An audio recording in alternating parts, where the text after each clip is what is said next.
السلام علیکم میرے پیارے پیارے ریڈرز، کیسے ہیں آپ؟ یقیناً ٹھیک ہوں گے، میں بھی بالکل ٹھیک ہوں اور لے کر آ چکی ہوں آپ کے لیے ناول تیرے نام پہ مر جاؤں بائی اسماء مرزا کی ایپیسوڈ 31۔ تو آج کے ایپیسوڈ بہت ہی زیادہ دھماکے دار ہے۔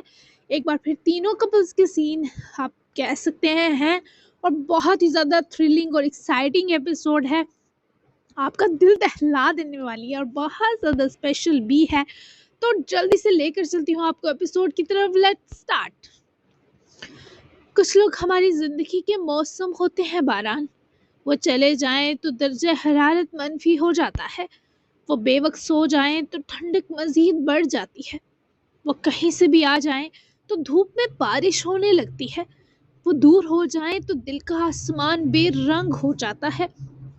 پر تم نہیں سمجھو گے، جب تک یہ سب کچھ مجھ پر بیتتا نہ دیکھو گے تم بالکل نہیں سمجھو گے باران یلدرم۔ وہ اس کے چہرے کو دیکھتی رہی، محبت نہیں تھی، اس کی گرے آنکھوں میں تسخیر ہوئی شہ انسیت تھی جسے وہ اپنے اندر گھوٹ رہی تھی۔ وہ ایسا شخص تھا جو اسے تڑپتا دیکھ کر گھبرا جاتا تھا، اور وہ جانتی تھی ایسے لوگ زندگی ہمیں بس ایک بار دیتی ہے، قدر نہ کرو تو چھن جاتے ہیں۔ میں تمہیں کبھی نہیں کہوں گی کہ مجھے بھی تمہاری عادت ہو گئی، کیونکہ یہ کہنے کے لیے ہمارا رشتہ، عمریں اور مزاج سب انفٹ ہے۔ ہم جیسوں کو بس اتنی سی چھوٹ ہے کہ فقط ہم دیکھ ہی سکتے ہیں پسند آیا ہوا شخص، اور کچھ بھی نہیں۔ وہ اپنے آپ سے اکثر باتیں کرتی تھی، پر تب موضوع صرف وہ اور اس کی ذات رہی، پر آج وہ تھا موضوع بھی اور دلبر بھی۔ وہ نیم تھی اور نیم کبھی کسی کو تادیر راس نہیں رہتا۔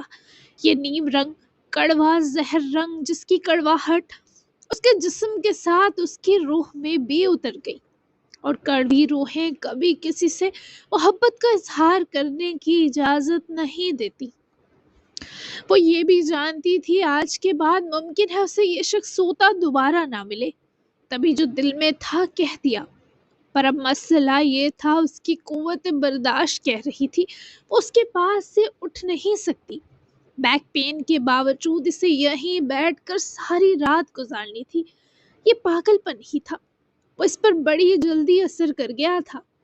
وہ گھنٹوں میں پاگل ہو گئی تھی، پر خود کو دلاسا دے رہی تھی، یہ سب بس باران کے یہاں ہونے تک ہوگا۔ وہ لوگوں کے بچھڑنے، آگے بڑھ جانے اور پاس سے گزرنے کو بھی گھنٹوں میں بھول جانے والی لڑکی تھی، پر یہ واحد شخص تھا جو اپنے درد و تکلیف سے دلارا کے ہوش اڑانے کی اہلیت رکھتا تھا۔ میں تم سے یہ سب اس لیے بھی نہیں کہہ سکتی کہ کل کو تم سب بھول گئے تو مجھ سے یہ سب دہرایا نہیں جائے گا۔ کہتے ہیں پازیٹیو سوچنا چاہیے، لیکن میرے ساتھ لائف میں زیادہ پازیٹیو ہوا نہیں، تو میں کچھ الگ ہی معیار کا منفی سوچتی ہوں۔ تکلیف بہت زیادہ ہو تو یادداشت جانا بھی اللہ کا انعام ہوتا ہے۔ اگر سچ میں 18 سال تم نے بھی ناکردہ گناہوں کی سزا سہی ہوئی تو میرا ووٹ تمہاری یادداشت جانے کی طرف ہوگا۔ مجھے اپنی فیلنگز تمہیں بتانے سے زیادہ یہ چیز خوشی دے گی کہ تم ان 18 سالوں کا درد بھول گئے۔ یس، بس یہی وجہ ہے میں تم سے کچھ نہیں کہوں گی۔ وہ آہستگی سے ہاتھ بڑھا کر پھر آگے لے گئی۔ اس نے باران کے ماتھے پر اپنا نرم ملائم سا ہاتھ رکھا، مقصد بس اسے چھونا تھا، پر ممکن تھا اس ہاتھ کی مسیحائی اس سوئے ہوئے شخص کی زخمی روح تک پہنچ گئی ہو۔ وہ دھیرے سے اس کے گھنے بے ترتیب ہوئے بالوں کو سہلاتی، ترتیب دیے ماتھے سے ہٹاتے سر تک لے گئی، پھر گہرا سانس بھرے وہیں جھکتے سر باران کے سینے پر ٹکائے بیٹھی بیٹھی اس پر دوہری ہو کر اس کے سینے سے جا لگی۔ وہ سچ میں بہت گہری نیند میں تھا۔ اس شخص نے چند لمحوں میں دلارا کو کھو دیا، کیونکہ جانے اب وہ یوں اس پر کب کھلتی، یا ممکن تھا وقت ان دونوں کو دو کناروں سا کر دیتا۔ وہ ایک دوسرے کو دکھائی دینے سے محروم ہونے والے تھے۔ وہ اب تک روئی نہیں تھی، پہلے تو یہ بھی ممکن نہ تھا، پر جب سے وہ باران سے ملی اس کے پتھر آنسو پگھل کر آنکھوں میں آنے لگے تھے، اور ممکن تھا وہ یہ حدیں تب توڑتے جب دلارا کو وہ سچ میں کہیں نہ ملتا۔ اور یہ سب سوچ کر اس وقت دلارا کا دل بھی بھر رہا تھا اور آنکھیں بھی، لیکن وہ سکون بھی محسوس کر رہی تھی۔ یوں اس پر جھک کر لیٹنے سے اسے بیک پین بھی فیل نہ ہو رہا تھا، اور ممکن تھا وہ آج یہیں سو جاتی۔ اور پھر ایسا ہی ہوا۔ یوں تو ہم لوگ محبت سے گریزاں ہی رہے، دل نے چاہا تھا تیرا ساتھ، مگر کیا کیجے۔ بابا تو سو چکے ہوں گے، اس لیے ان سے کل مل لینا۔ وہ ایک لانگ ڈرائیونگ کے بعد واپس یلدرم حویلی آ چکے تھے۔ ایدا کا موڈ وہ ابھی تک ٹھیک نہ کر پایا تھا، اور لگ بھی یہی رہا تھا یہ موڈ ابھی مزید خراب ہی رہنے والا ہے۔ ایدا کی باڈی لینگویج سے بھی یہی لگ رہا تھا کہ وہ بھی شدید افسردہ ہے۔ وہ پہروں اداس رہتی، ایسا غم نشیں سایہ اس کے پورے وجود پر حاوی تھا۔ میں بھی سونا چاہتی ہوں آلیان، ایدا نے اسی گاڑی لاک کر کے اپنی طرف آتا دیکھے سر جھکائے قدرے بجھی آواز میں کہا۔ آلیان نے قریب رکتے ہاتھ بڑھا کر اس کی ٹھوڑی سے پکڑے چہرہ اوپر کیے، شاکی نظروں سے اس کے بے قرار تاثرات ٹٹولے۔ غم اس چہرے پر باخدا اضافی لگتا تھا۔ تمہیں مجھ پر یقین نہیں ہے؟ وہ ایدا کی اتنی طویل تر اداسی پر غم زدہ تھا۔ تبھی سوال کرتے آواز بھاری ہوئی۔ ایدا نے فوراً سے نفی میں گردن ہلاتے اس کے ہاتھ کو مٹھی میں لے کر پکڑتے چہرے سے ہٹایا اور قریب ہو کر رکتی آلیان کو دیکھنے لگی۔ بہت یقین ہے، لیکن مجھے کچھ اچھی فیلنگز نہیں آ رہی۔ سب کو ریت دیا نا آپ نے؟ مجھے دونوں ماموں نے مزدور حویلی والوں کے سپرد کیے، جو ایگریمنٹ سائن کیا وہ ٹوٹ گیا ہے۔ اس کا مطلب سمجھتے ہیں؟ دشمنی میں قتل و غارت روکنے کے لیے جو بند باندھا گیا تھا وہ ٹوٹ گیا ہے۔ وہ پہلا نقصان آپ کو دیں گے آلیان۔ اگر آپ کو یا ماموں کو کچھ ہوا میں زندہ نہیں رہ پاؤں گی۔ یہ احساس جرم کہ میں اتنی عزیز ہستیوں کی جان عذاب میں ڈال دی مار ڈالے گا۔ جتنی مرضی سیکیورٹی ہو، آئی کو کوئی نہیں ڈال سکتا۔ یہ تو آپ بھی جانتے ہیں نا، مزدور خاندان کبھی کمزور رہا نہ یلدرم۔ دونوں نے ہمیشہ ڈٹ کر مقابلہ کیا ہے، تو سیکیورٹی تب بھی تھی، کیا اکھاڑ لیا؟ جب دشمن کے سر پر خون سوار ہو تو کوئی ڈھال کام نہیں آتی۔ وہ بولتی بولتی اپنی آواز رندنے سے روک نہ پائی۔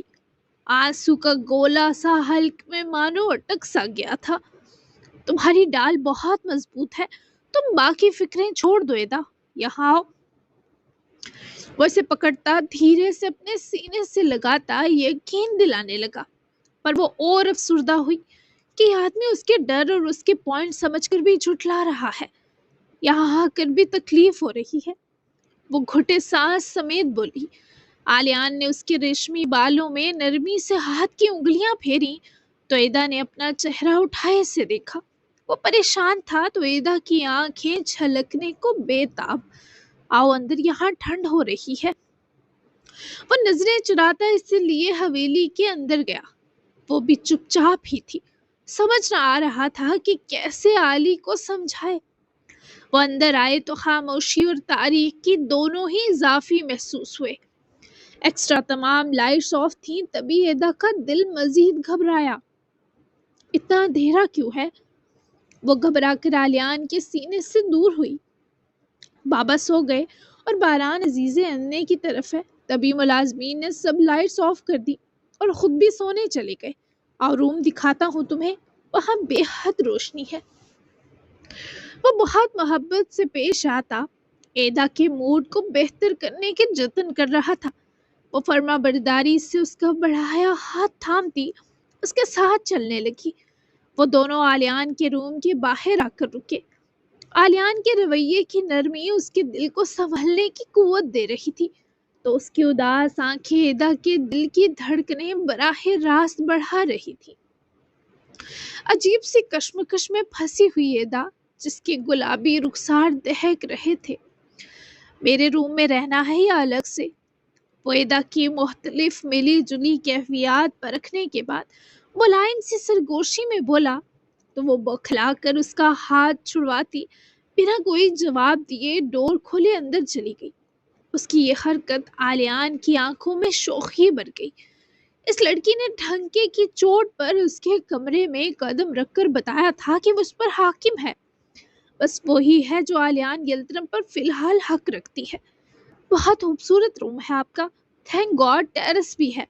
کبھی کبھی میرا دل بیٹھنے لگتا ہے، میں اپنے روم سے بھی نکل کر چھت پر ٹہلنے لگتی تھی۔ یہ مجھے بے حد پسند آیا، اور باقی سب بھی بہت کول ہے۔ اتنی ساری بکس، آپ کو بکس پڑھنے کا بھی شوق ہے؟ وہ کمرے کا پرشوق جائزہ لینے کے بعد ایک کمرے کے پورے دیوار میں نصب منی لائبریری دیکھے ٹھٹکی، اور جیسے ہی ادا نے اس لائبریری ریک کو چھوا، وہ 2 حصوں میں کھلی اور اندر مزید بکس تھیں۔ وہ مسکرائی، پھر پلٹ کر آلیان کو دیکھنے لگی، جیسے پوچھ رہی ہو یہ کیا؟ یہاں ریک کے اندر وہ بکس ہیں جو میں نہیں چاہتا کسی کی نظر میں آئے، جبکہ باہر والی بس بورنگ فارما سٹف ہے، بزنس کے حوالے سے کچھ کتابیں اور کچھ بابا کی انگلش لٹریچر۔ آلیان نے قریب آتے مسکرا کر راز کھولا تو ایدا نے متجسس نگاہ جب واپس اندر کی بکس پر ڈالتے دوڑائی تو اسے اپنی غلطی کا جلد ہی احساس ہوا۔ وہ سب بکس واقعی کسی کی نظر میں آنے لائق نہ تھی، وہ آؤٹ آف لائن بکس تھیں۔ ایدا نے جب ان کے نام اور ان کے کورز دیکھے تو اس کے ہاتھوں میں نمی ابڑنے لگی، پورا جسم جیسے تپنے سا لگا، کیونکہ وہ سب بہت ہی فیمس مگر چیزی سٹف تھا۔ تم سوچ رہی ہوگی میں ایسا لگتا تو نہیں ہوں، ہے نا؟ ایدا کو سکتا ہوتا دیکھے آلیان نے خود ہی پردہ ڈالتے وہ ریک واپس بند کر دی، اور ایدا میں ہمت نہ تھی کہ وہ پلٹ پاتی۔ عجیب حدت تھی جو وہ اپنے 400 محسوس کر رہی تھی۔ میں نے ایسا کچھ نہیں سوچا، ہر انسان کی ایک ڈارک سائیڈ ہوتی ہے جسے وہ ہمیشہ چھپانا ہی بہتر سمجھتا ہے، اور ویسے بھی یہ وہ سوچے جس کے ساتھ آپ ریلیشن شپ میں سیریس ہوں گے کہ آپ ایسے نہیں یا کیسے ہیں ان فیوچر۔ میں تو بیسٹ ہوں نا آپ کی، میرے ساتھ تو بہت خوبصورت رشتہ ہے آپ کا۔ وہ ہچکچاتے پلٹی، اور اس وقت اس فسو خیز سچویشن سے بچنے کی ایدا کے پاس یہی ٹرک بچی، جبکہ اس دوسری لڑکی کا حوالہ ہمیشہ آلیان کو ٹرن آف کر دیتا، جیسے ابھی۔ بالکل ٹھیک کہا، ایکچولی نئی نئی جوانی کے شوق ہیں، یہ تب پڑتا تھا جب سٹرگلنگ ٹائم تھا، اس کے بعد تو اپنی شکل دیکھنے کا وقت بھی نہیں ملا اب تک۔ خیر تم فریش ہو جاؤ، پھر سو سکتی ہو، کچھ بھی چاہیے ہو مجھے بتا دینا۔ وہ یکدم ہی سنجیدہ اور فارمل ہو گیا۔ ایدا کا دل بے ہنگم انداز میں دھڑکا جب اس عزیز شخص نے جانے کی بات کی۔ آپ یہاں نہیں سوئیں گے؟ ایدا نے اس کی راہ میں آتے جھجکتے ہوئے بمشکل آلیان کی آنکھوں میں جھانکتے سوال کیا تو اس کی زبان سی لڑکھڑا گئی۔ نہیں، میں کچھ دیر تک سو جاؤں گا، میری فکر مت کرو، بس تم ریلیکس رہو۔ وہ نارمل ہونے کی پوری کوشش کرتا دکھائی دیا، پر ایدا مزید قریب رکی اور اسے جانے سے روک گئی۔ کچھ برا لگا آپ کو؟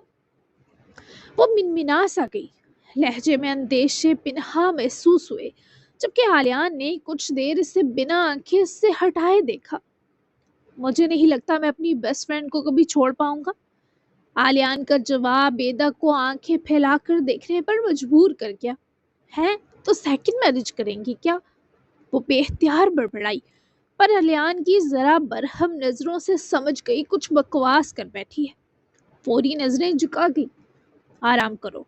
وہ اسے دل ہی دل میں پیچ و تاب کھاتا دیکھے تاکیدن کہتا کمرے سے نکل گیا تو ایدا ہاتھ بڑھا کر اسے روکنے کا سوچتی ہی رہ گئی، پر وہ چلا گیا تو جا کر فون میٹرس پر پھینکے پائنتی کی جانب جا بیٹھی۔ چہرے پر صدیوں کی تھکن اتر آئی، اور آلیان نیچے آ کر لاؤنج میں لگے صوفے پر گرنے کے انداز میں بیٹھا، شرٹ کے دونوں بٹن کھول کر گہرے سانس بھرے۔ کیا وہ لڑکی اس کے جذبات سے اتنی انجان ہے کہ ایسی مہلک سوچ تھی کہ آلیان کو بیٹھے بیٹھے تھکانے لگی، جبکہ دوسری طرف آزاد بھی واپس پہنچ آیا تھا۔ گاڑی پارکنگ میں کھڑی کر کے لاک کرتا بلڈنگ کی اندرونی طرف بڑھتے آزاد کے دماغ میں سوچوں کا جھنجال تھا۔ خیر قدموں کو تیزی دیتے وہ گھر میں داخل ہوا، غیر محسوس کن خاموشی بھانپے کچھ دل کو راحت و خوشگمانی گھیر گئی کہ ممکن ہے وہ جن زادی اب تک خواب خرگوش کے مزے لے رہی ہوگی۔ یہی سوچیں ذہن میں متحرک کیے وہ اپنی پروکار شال ہنوز پر اعتمادی سے چلتا اپنے ماسٹر بیڈ روم کی جانب گامزن تھا، بلیزر اتار کر بازو پر رکھے مصروف انداز میں فون پر وقت دیکھتا ہوا وہ اپنے کمرے میں داخل ہوا۔ میٹس پر فون اور کوٹ پھینکتے پہلے ذرا اپنا یہ ٹائٹ حلیہ بدلنے کی سوچی اور اٹیچ واش روم گھس گیا۔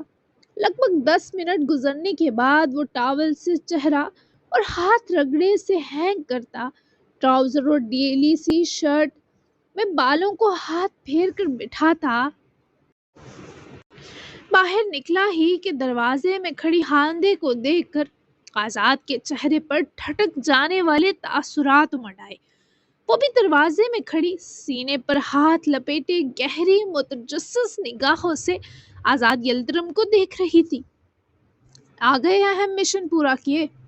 ہاندے نے اپنے پیروں کی مٹی چھوڑی اور طنزیہ مسکراہٹ ہونٹوں پر سجائے ذرا آگے آئی۔ اس عورت کا لہجہ کچھ جتانے سا تھا اور جو جملہ اس نے کہا آزاد کے چہرے کا رنگ بدل گیا۔ اہم مشن مطلب؟ آزاد نے لا علمی کی تصویر بنے تیکھے آئی برو چکا لیے۔ وہ مزید اس کے نزدیک آ گئی، اتنی نزدیک کہ آزاد یلدرم کا دم گھٹنے لگا۔ میں نے اپنے 2 لوگ مستور حویلی کے آگے پیچھے چھوڑ رکھے تھے۔ میں جاگی تو پتہ چلا وہاں کچھ لوگ گھس آئے، بہت فائرنگ ہوئی اور ایک مضبوط سیاہ ماسک اور ہیٹ پہنا آدمی بے ہوش نازلی کو اٹھا کر لے گیا۔ کہاں لے گیا یہ بھی بتایا۔ ساتھ والی حویلی۔ آزاد یلدرم کے کانفیڈنس کی داد دینی پڑے گی، اوپر سے بیچاری کو اکیلا چھوڑا ہے۔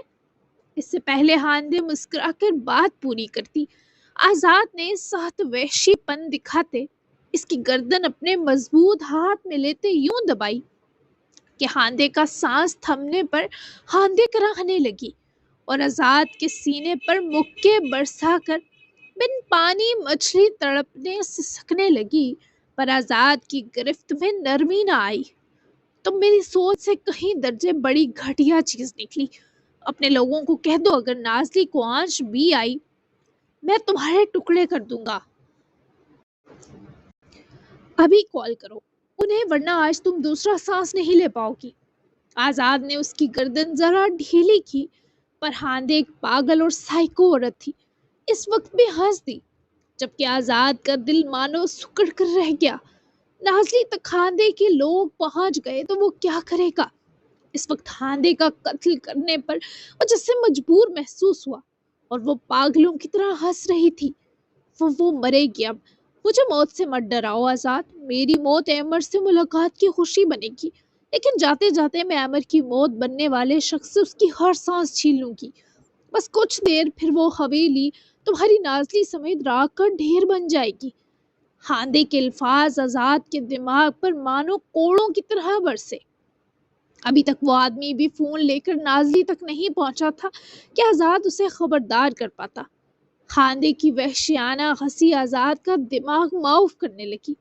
آزاد نے پوری قوت سے ہاندے کو دھکا دیا جس سے وہ لڑکھڑا کر گری اور بیڈ کی نوک اس کے ٹھیک سر پر لگی، جس سبب وہ ہنستے ہنستے گرتی وہیں بے ہوش ہو گئی۔ آزاد نے اس کے ہاتھ سے فون چپٹا اور اس گری ہاندے پر لعنت بیچتا ہوا اپنا فون بھی اٹھائے پلٹ کر کبرڈ کھولے، جیکٹ نکال کر بازو پر ڈالے وہ باہر نکلا اور روم ڈور بھی لاک کر دیا۔ ہاندے کے فون کی بیٹری 1 پر تھی اور جیسے ہی آزاد نے سکرین آن کی فون آف ہو گیا۔ آزاد نے چیخ کر فون ہی فرش پر دے مارا اور خود میڈ کو کال کرتا ہوا تیزی سے گھر سے نکلا، جبکہ میڈ مزے سے اپنا فون سائلنٹ کرے کوارٹر میں سو رہی تھی، جبکہ نازلی اس وقت اپنی حویلی سے جڑی دیوار کے ساتھ کھڑی سٹول ساتھ لگا رہی تھی۔ شدید بوریت کی وجہ سے اس نے مزدور حویلی جانے کا سوچا تاکہ وہ چھپ کر انے اور ابھی کی پلاننگ سن سکے، اور یہاں حویلی میں ہاندے کے بیجے لوگ گھسے۔ وہی نازلی سٹول پر چڑھی اور دیوار پر بیٹھتے ہی دوسری طرف اپنی حویلی میں دیوار سے لگے کاؤچ پر پیر رکھے نیچے اتری اور پہلے سیدھی ایدا کے کمرے کی طرف بڑھی۔